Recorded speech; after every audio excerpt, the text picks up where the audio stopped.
Hi hello എല്ലാവർക്കും നമസ്കാരം. പുതിയൊരു വീഡിയോയിലേക്ക് സ്വാഗതം. ഇന്ന് നമുക്ക് നമ്മുടെ മലയാളി സമൂഹത്തിന്റെ ഒരു ഇരട്ടത്താപ്പ് ഒന്ന് പൊളിച്ചടിക്കാലോ. ഇതിന്റെ പേരിൽ തന്നെ വർഗീയവാദിയാക്കിയാൽ എനിക്ക് കുഴപ്പമൊന്നുമില്ല കേട്ടോ. ഉള്ള കാര്യം ഞാൻ പറയാം. ഞാനിവിടെ രണ്ട് വ്യക്തികളെ പരിചയപ്പെടുത്തുന്നത്. രണ്ടുപേരും കൊലപാതകികളാണ് അല്ലെങ്കിൽ കൊലപ്പുള്ളികളാണ്. ഒന്നാമത്തെ വ്യക്തി ശ്രീറാം വെങ്കിട്ടരാമൻ IAS. ഇദ്ദേഹം 2019 മദ്യലഹരിയിൽ കാർ ഓടിക്കുകയും ആ കാർ ഇടിച്ച് മാധ്യമപ്രവർത്തകനായിട്ടുള്ള KM ബഷീർ കൊല്ലപ്പെടുകയും ചെയ്തിട്ടുണ്ട്. ഈ ഒരു കേസിന്റെ വിചാരണ ഇപ്പോൾ നടന്നുകൊണ്ടിരിക്കുകയാണ്. ഈ കഴിഞ്ഞ ദിവസം ഇദ്ദേഹം ബഹുമാനപ്പെട്ട കൃഷിമന്ത്രിയുടെ കൂടെ ഒരു പ്രസ് മീറ്റിൽ പങ്കെടുക്കാനെത്തി. ആ പ്രസ് മീറ്റിൽ ഇദ്ദേഹം പങ്കെടുക്കുകയാണെങ്കിൽ തങ്ങൾ ഈ ഒരു പ്രസ് മീറ്റ് കവർ ചെയ്യില്ല എന്ന് പറഞ്ഞുകൊണ്ട് നമ്മുടെ കേരളത്തിലെ മാധ്യമ പ്രവർത്തകർ ഒന്നടങ്കം പ്രതിഷേധം നടത്തി. ആ ഒരു പ്രതിഷേധത്തിന്റെ പശ്ചാത്തലത്തിൽ ഇദ്ദേഹം ആ ഒരു പ്രസ് മീറ്റ് നടക്കുന്ന സ്ഥലത്തു നിന്ന് ഇറങ്ങിപ്പോയി.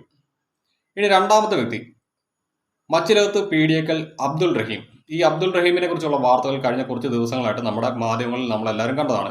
ഇദ്ദേഹത്തിന് വേണ്ടിയിട്ട് ബോബി ചെമ്മണ്ണൂർ ഉൾപ്പെടെയുള്ള ആളുകൾ പിരിവ് നടത്തിയതുമാണ്.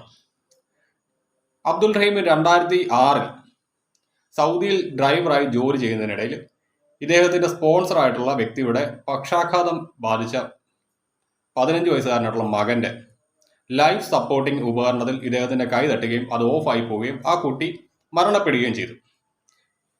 ഈ ഒരു കേസിൽ ഇദ്ദേഹത്തിന് മനഃപൂർവ്വമല്ലാത്ത നരഹത്യക്ക് അവിടെ വധശിക്ഷയ്ക്ക് വിധിച്ചു.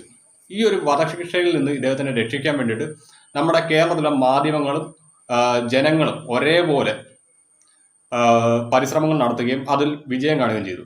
ഇവിടെ നിങ്ങളൊന്ന് ശ്രദ്ധിച്ചു നോക്കുക. രണ്ടുപേരും കൊലപാതക കേസിൽ പ്രതികൾ. മനഃപൂർവ്വമല്ലാത്ത നരഹത്യക്കാണ് രണ്ടുപേർക്കെതിരെയും കേസ് എടുത്തിരിക്കുന്നത്. പക്ഷേ ഒരാളെ മാത്രം ജനങ്ങൾ മാറോടണയ്ക്കുന്നു, മറ്റൊരാളെ ഭ്രഷ്ട് കൽപ്പിച്ച് മാറ്റി നിർത്തുന്നു. ഇതെന്ത് നീതിയാണ് എന്നൊന്ന് പറഞ്ഞു തന്നാൽ കൊള്ളാമായിരുന്നു. അപ്പോൾ ശരി എന്നാ.